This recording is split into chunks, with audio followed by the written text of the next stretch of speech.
Welcome to Moments with Marianne. This is your host, Marianne Pastana. And we're here today with special guest, Cate Doty, who's here to share with us her new book, Mergers and Acquisitions, or Everything I Know About Love I Learned on the Wedding Pages. So can the wedding section of the New York Times teach us about love? Well, today's guest is here to share with us just that. Cate Doty is a writer and former editor at the New York Times, where she worked for nearly 15 years, including as a wedding announcement writer, presidential campaign reporter, and a senior staff editor on the food desk. She occasionally teaches journalism at the University of North Carolina at Chapel Hill, from which she graduated. So welcome to the show, Cate Doty. Thank you so much for having me. I appreciate it. Oh my goodness, what an honor it is to have you here and to talk about your new book. I have to ask you, what was the inspiration behind this? Well, so I started writing these wedding announcements for the New York Times when I was about 24, and I was at the tail end of a turbulent end of college, post-college relationship. I think, many of us have been there and didn't know what I wanted to do with my life, professionally, romantically, whatnot. And while I was writing the wedding announcements, I started dating the man who was now my husband, and we've been married 11 years. And so this is really a story of not just writing the wedding announcements for the Times, although obviously that's a huge part of it. It's sort of how I came to understand the nature of commitment and romantic love and lasting love, and why we commit. And why we're still so enchanted with the idea of romantic love across the millennia. And I used, I guess is the word, my interviews with these brides and grooms to better understand that. And it's a narrative of writing the announcements, but also the twists and turns of my own young relationship with my now husband and how that came to be. My goodness, that's so inspiring, because I know a lot of people, they look at it and go, gosh, you're a New York Times writer for the wedding section. They probably want to be your best friend, right? There is a certain amount of that. I mean, I learned very quickly to not say what I did when I was at parties. It was very much a sense of, because I learned that, I mean, of course, you work for any enormous organization, especially one that occupies such a position, positive, negative, fraught, whatever you want to call it, in the American imagination. It felt like a big deal to a lot of people. And then when I said, "Oh, well, I actually write the wedding announcements," especially given the age group that I hung out with, there was very much a sense of, "Oh, well, my cousin's getting married next month. Can she send in her announcement?" Or, "Oh, I'm glad I know you. I might be getting married in the near future." That sort of thing. So I learned very quickly just to say, "Oh, I work for the Times," and just sort of try and shut it down with that. It sounds arrogant, and I don't mean it to sound that way. It was just very much yes, people absolutely did want to be your best friend. And then they also wanted to know all the dirty stories about brides and grooms. Oh my gosh. Of course. Well, and that's just part of the nature of the beast. It's just how that industry can be. And for you, what was it like working at the New York Times? I like to say, and I think this is true, that everything or nearly everything good in my life came because of my time at the New York Times. I mean, I met my now husband, obviously, so that was the biggest gift. And we have, we've been married 11 years, and we have this, gorgeous daughter, and, it's great. But beyond that, every day was something interesting. And, you work with everybody at the Times is there with a singular purpose, and that's to make the product better. And it sounds like a cliche, but I think it's absolutely true in this case. Everybody there is just so driven and smart and talented, and it's just there to tell the truth, and tell the truth in a way that perhaps helps other people. And so I just was able to learn so much, and also just have these crazy experiences. I got to fly on a plane with then Senator Obama as he was bouncing around Iowa during the caucuses. I got to hang out at the back of high school gymnasiums in these tiny towns while Hillary Clinton said, made the same stump speech over and over. You'd come in the newsroom and you'd hear whispers that like, oh, Beyonce's coming in that day. Or for some reason, like the Stanley Cup would just show up. Like, people Oh would my be crowded gosh. around the actual, honest to God, like giant sterling silver Stanley Cup, Um, so but it wasn't just the celebrity encounters and the pop cultural encounters. It was just, I got to work with a group of people who I still count as some of my closest friends, some of the people most vital to me, I mean, obviously, including my husband. And I just was able to learn so much from people who were so good at what they did and who, again, just wanted to do the best thing, the best job that they could every single day. And it's rare, especially at such a young age, to be surrounded by people like that. And it was also, of course, frankly, wildly intimidating, and complicated in many, many ways, as is the Times' existence and legacy. But and also, I just had so much fun, and I got to meet this really awesome guy at work, which kind of made things easier in a way. So Well, that's exciting. That's really exciting. It seems like, I could see why you think everything great kind of started and happened there. And it's interesting, nowadays you hear about journalists having to do so much fact checking. What are your thoughts on that? How has it been for you over time? Well, so I until recently taught journalism at the University of North Carolina, which is where I graduated, and my husband is still a professor, an adjunct there. Rather, he teaches news writing to kids who've never done it before in the journalism school, and so fact checking and facts and objectivity they're sort of bywords in our house. Our poor 6-year-old child is probably going to get tired of us talking about that over dinner as she grows up. But one of the most crucial objectives of these wedding announcements was to fact check them. And people would lie, they'd say they'd want to blow out their resumes somewhat. They'd say they were descended from some Mayflower person and they weren't. In one instance, a person had submitted her wedding announcement and she had been practicing therapy somewhere in New York for many years. And it turns out she wasn't a licensed therapist. And she had hung her shingle years ago and probably seen dozens or hundreds of patients, and nobody realized that she had absolutely no formal training or medical training or any professional leg to stand on in terms of seeing patients until she submitted her wedding announcement to the New York Times. But in terms of fact checking in general, obviously it's just the most vital, crucial part of journalism, because if you can't figure out what is the truth, then how are people going to trust you? And of course, that is something that we're facing right now in the era of fake news. And I do, the concept of fake news raises my hackles so much. It angers me deeply because I worked alongside these journalists every single day, who put themselves in harm's way to tell stories about what was happening in the nation and around the world, and to tell it correctly and honestly and truthfully and factually. We knew people who lost their lives in the pursuit of that. And so fact checking has always been at the crux of anything a journalist does, but especially more so now because I feel like we're in a huge battle to keep the public's trust. And there are many forces pushing against honest to goodness real journalists in that pursuit. Yeah, there's so much going on there that seems so political. It's, I can understand why you feel that way. Mm-hmm. And it's just, I find it fascinating that you would have to fact check, the wedding section and just the things you find out. I mean, what is some of the weirdest things that have happened? Oh, golly. Well, certainly the thing about the woman basically seeing patients without any sort of licensing or Oh my formal God. training at all whatsoever. Some of the stuff was really,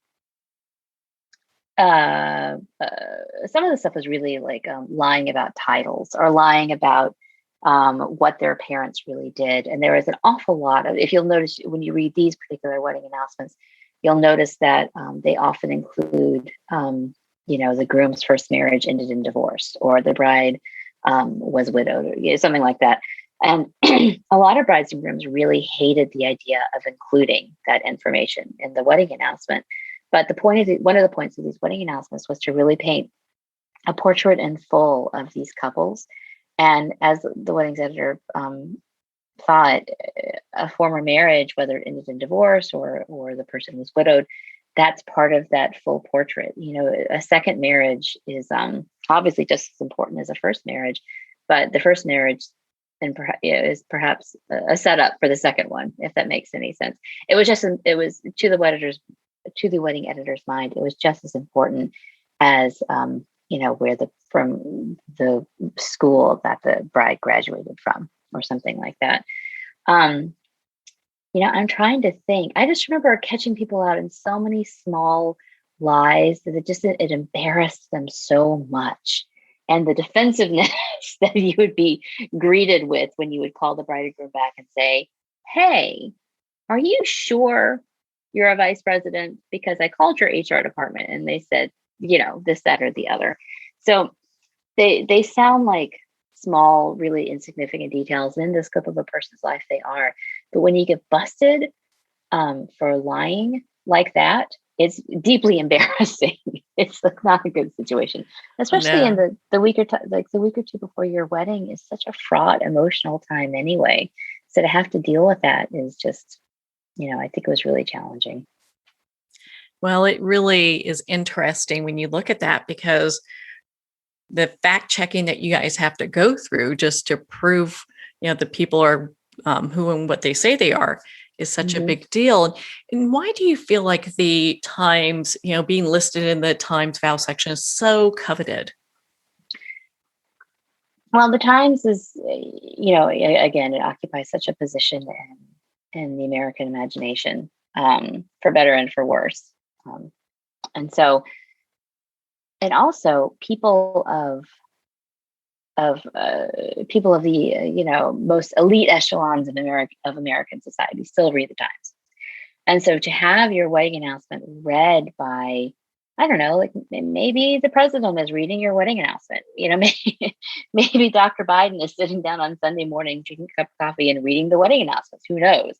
I mean, I'm not saying that's necessarily important to people, but to have your name included in a piece of, and a newspaper that occupies the imagination and also is the target of such, it's beloved, but it's also the target of such animosity and vitriol. I mean, it's we have a complicated relationship with papers like the Times and the Post and the Wall Street Journal. It's a flashpoint for so many people. I think that's one thing to be noted in the paper of record. But also, the Times have been printing these wedding announcements for the better part of 2 centuries at this point. And for some families, it's a matter of lineage. It's almost like a family Bible, like a wedding entry in a family Bible. This woman's announcement, I wrote a wedding announcement for this woman. She was a lovely, very unassuming kindergarten teacher in Houston. And she was not the one who submitted the wedding announcement. It was her grandmother, who was she's now long dead, but she was a huge Palm Beach and New York socialite, big Republican fundraiser. Hung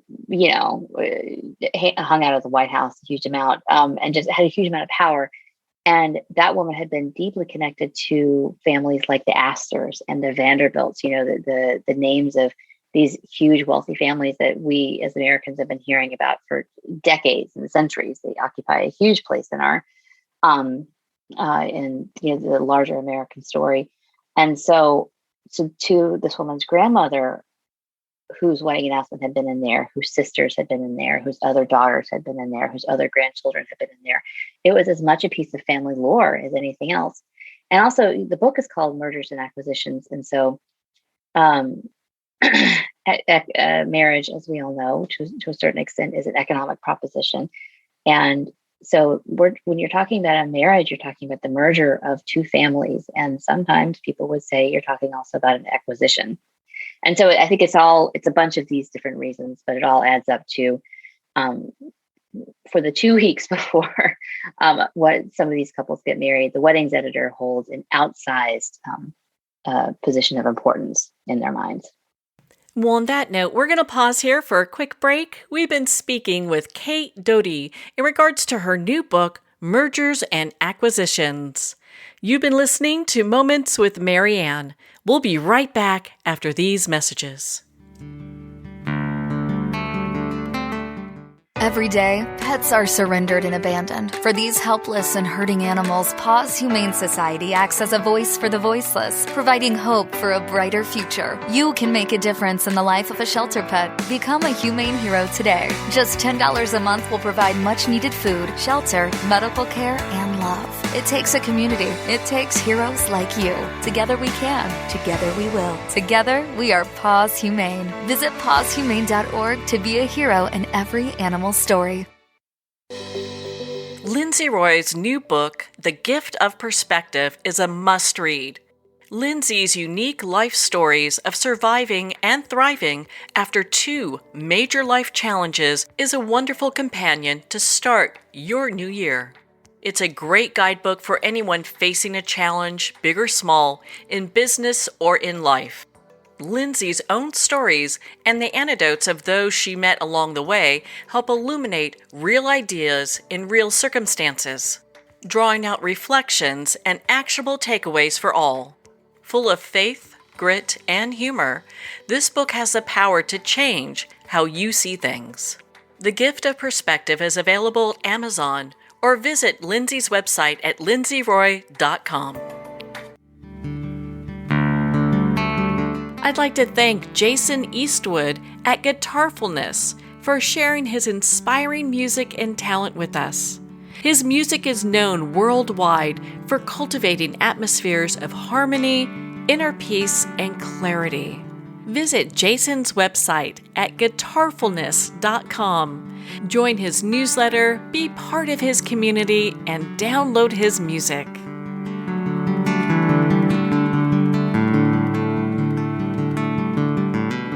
Welcome back to Moments with Marianne. We're here today with special guest Cate Doty, who's here to share with us her new book, Mergers and Acquisitions. What's interesting is I have heard your book called like a love letter to New York. Is that what you intended? To a certain extent, absolutely. I mean, I moved to New York when I was 24 and left it when I was just shy of 40. And for lots of reasons, we had a child, we wanted to be closer to family, but the over a decade that I spent in New York, those were some of the most formative years of my life. And I think that it's one of the biggest tropes or cliches in modern American literature about having a love affair with New York City. But I felt that in this book and in my life, that was the other love affair I was having in my 20s, was with the city that, I longed for and wanted to live in almost my entire life. And I can't even tell you why, when it started. But, when I was a little kid, I knew that I wanted to live in this big bustling city. And I remember the first time I drove through the city, we were on our way to Boston, and we decided my parents drove across Manhattan just so we could see it. And I remember driving up, I don't know, 10th Avenue or something like that, and looking up at the buildings. And my dad said something like, what's so cool? These buildings are absolutely full of people. That every single window in this building is for a person. And I just remember thinking that was the coolest thing. And so when I got to actually live there, I instantly fell in love, and it's a love that endures. And I miss it. I miss it every single day. Oh my goodness. Well, I can understand going to New York myself, just what a beautiful city it is and how people fall in love with that.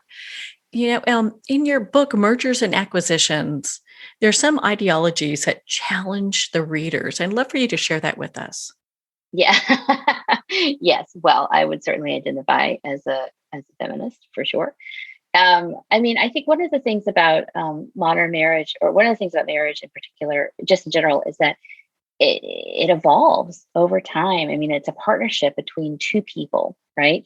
But same-sex partnerships, for example, have been around for centuries. But the Times didn't start chronicling them until 2003. Partnerships between people of different races have been around for centuries, right? But it was an extremely big deal for those partnerships to be discussed and written about in the New York Times, or in any wedding announcements, any wedding announcements for that matter. And so one of the things I really wanted to establish in this book is my own perspective on marriage as a truly equal partnership in all ways, shapes, and forms. And that was also one reason why I had such uh, perhaps skepticism about committing, is that I the marriages I grew up around, I felt like the women in some way, shape, or form always subsumed themselves. They never made their wishes completely known because their husbands were more important. And I wanted to establish for myself and for my readers and also my child, who at some point will be reading this, hopefully when she's deeply into her 20s, that this is really important to me. And in fact, it's vital. And I refuse to enter a partnership without the acknowledgement that this was completely equal footing. And I wrote the wedding announcement for Sheryl Sandberg, who at that point I think she was an executive vice president at Google. And she married a man, Dave Goldberg, who I think, as most of us know, he died in a horrible, tragic accident when the family was vacationing in Mexico. And then, of course, she wrote about what it was like to be a widow and the grief, of course, that comes after. But I remember when I interviewed these people, she was just so powerful. And, I'm certainly not here to talk about what I think about Sheryl Sandberg's professional doings now. That is, I have many opinions, but I certainly won't air them here. But what I do remember is that when I talked to her, and then when I talked to her sweet, lovely, really late husband, his respect and admiration for her just shone through, and not just because of who she was as a person, but just who she was professionally, her ambition, all of those things that I think should be celebrated in a woman. He was doing that, and I thought, and this was 15 years ago, which wasn't that long ago, but for many of us, it feels like ages ago. And that felt almost revolutionary to hear this man just shine with admiration for ambition in his wife or in his future wife. And often, women are criticized for being ambitious, but here he was celebrating that. And I just love that. And I felt that was just so important to make sure that my readers understood that to me is crucial, to have that sort of support in a relationship, no matter what. That is so important, because you see too often where women kind of merge their identities with their husband or their boyfriends, or fiancés, and a lot of times those identities kind of get lost. Mm-hmm. Absolutely. I mean, I will tell you, quite frankly, my parents are divorcing after 44 years of marriage. And I can kind of see my mom going through this right now. I mean, of course, theirs is the marriage that I learned most from, and I'm lucky to have them as my parents still, and to have grown up in such a tight, close-knit, loving family. But my mom is on the cusp of 70. She turns 70 tomorrow, and I can really see her, after being married for 44 years, trying to figure out who she is again. And I think this is a process that you go through no matter if you've been married 2 years or 44 years, no matter what. But for her generation in particular, I think they got married because in part that was what they thought they were supposed to do. And there was so much of my mom's life that fell under the category of what she was supposed to do, not what she wanted to do. And I can see the effects of that coming out in my mom now. And I have many feelings about this, but the biggest feeling is that I want to make sure that my daughter knows that's not the case, and that's not the way that her mom is living her life. And I'm very lucky in that too. Oh gosh, she's going to get a head start with having you as her example, She said she is. Well, I took her to dinner last night, and she kept asking the waiter all these questions about, I don't know. She asked if they had chocolate milk, and the waiter said no. And she said, but it says it right here on the menu. It says organic chocolate milk. And the woman at the table sitting next to us, we were sitting out on this patio, and the woman sitting next to us just started dying laughing. She was like, look at this kid. And I thought, well, that's, she's going after what she wants. And in this case, it just happens to be chocolate milk. But anyway. That's a good start. Yeah. Okay. Oh my goodness. Well, and gosh, we're in such an interesting time right now. I mean, things are starting to open up. You hear wedding venues are kind of creeping up to open.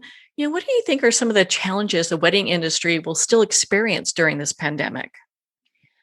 Oh gosh. Well, first and foremost, I hope that the wedding industry comes back full force, honestly. Especially so many, as you know, so many of these wedding businesses that are vital to the weddings industry, the photography and flowers and tailors and all of those are by and large small businesses, often owned by women who are charged with feeding and clothing and housing their families. So I really hope that these come back full force. But in terms of the challenges, I think that number one, as you know, there's just a huge divide in this country about masks and vaccinations and all of that, and vaccination hesitancy. And I am betting that couples are going to have a really hard time. Couples who want to make sure that every wedding guest is vaccinated, for example, they're going to have a really hard time, obviously, enforcing that or asking that of their family and friends who may be hesitant. But the unfortunate thing is that the responsibility for enforcing that might actually come down to like the wedding caterer, who has to stand there with like a digital thermometer or the poor server positioned at the front of the banquet hall who says, "Here's your mask, here's your mask, here's your mask." So I can see some of that happening. I think there's still going to be a lot of reticence. Or a lot of hesitancy rather to gather in large groups. Even outside. In as much as I would love to go to a big, beautiful wedding right now, I still feel very nervous about it. So I think that's going to be one thing. But also I think this is a good thing. We've learned how to be intimate and how to celebrate each other across these last 14 months without gathering. And that's a good thing, and that we've been able, in some ways, we've been able to maintain connections with our nearest and dearest. And obviously, it's a terrible thing because we need to be able to hug our nearest and dearest. So I think that people in the weddings industry are going to be dealing with couples who not only are facing, the biggest challenge, or one of the biggest choices of their lives, which is where to get married, how to get married, all that, and getting married itself, but also how to do that in an age of huge divisions politically and divisions over vaccines. And I don't know, I think it's going to be a lot for these people in the industry to digest. But I frankly, obviously think we're going to see it through. And I'm interested to see what kind of weddings will happen in the post-COVID era. And I would like to go to some. So I think everyone wants to go to some. Oh gosh, I know. Go have fun and Yes. celebrate somebody's acquisition and mergers. Yes. And somebody asked me the other day, like, what's a wedding tradition that I really love, and I really love the Episcopal tradition of. It's called the Community's Declaration of Consent, where the priest turns to the people in attendance and says, "Who." Do you pledge? Do you all in their community pledge to support them in their marriage? And of course, you're supposed to say yes. And I have found that has never been more important than now, in which everybody needs so much support. Individuals need support, and marriages need support as well. And so, I think that the people getting married need the community, and the marriage as an institution needs the community of support. So, and also they just need a big, awesome party to kick off their life together.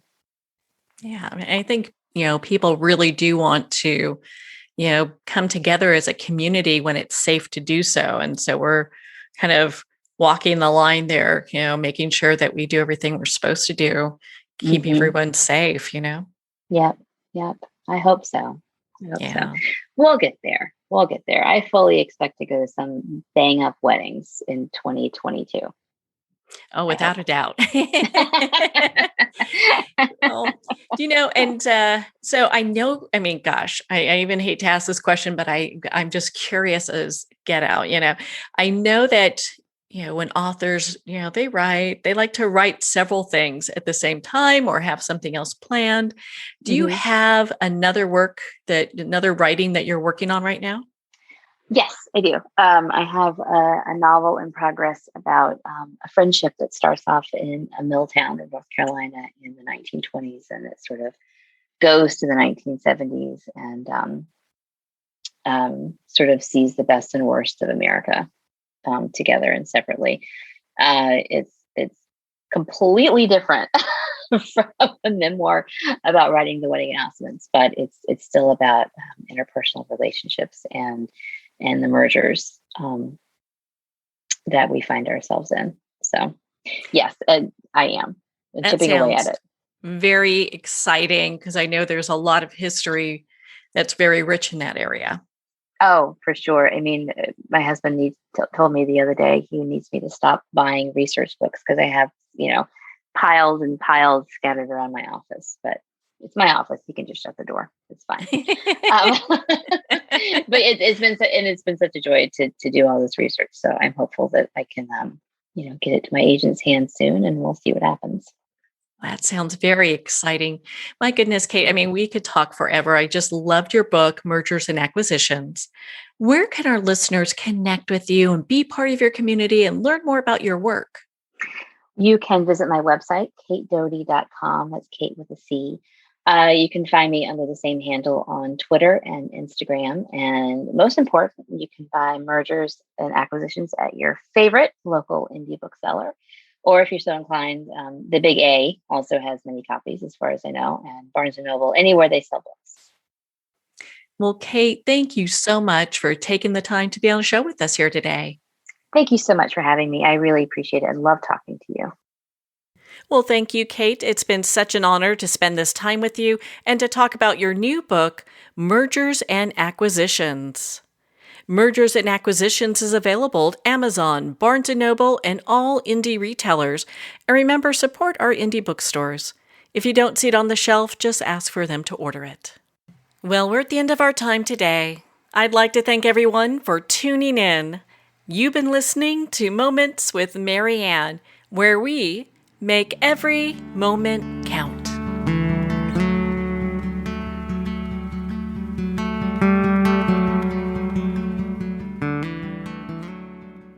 In a single moment, your life can change. Moments with Marianne is a transformative hour that covers an endless array of topics with the best of the best. Her guests are leaders in their fields, ranging from inspirational authors, top industry leaders, and business and spiritual entrepreneurs. Each guest is gifted and a true visionary. A recognized leader in her own work, and while teaching others to develop, refocus, and grow, Marianne will bring the best guest and sometimes a special surprise. Don't miss this. You never know just which moment will change your life forever. Make sure to tune in and visit momentswithmarianne.com for more information.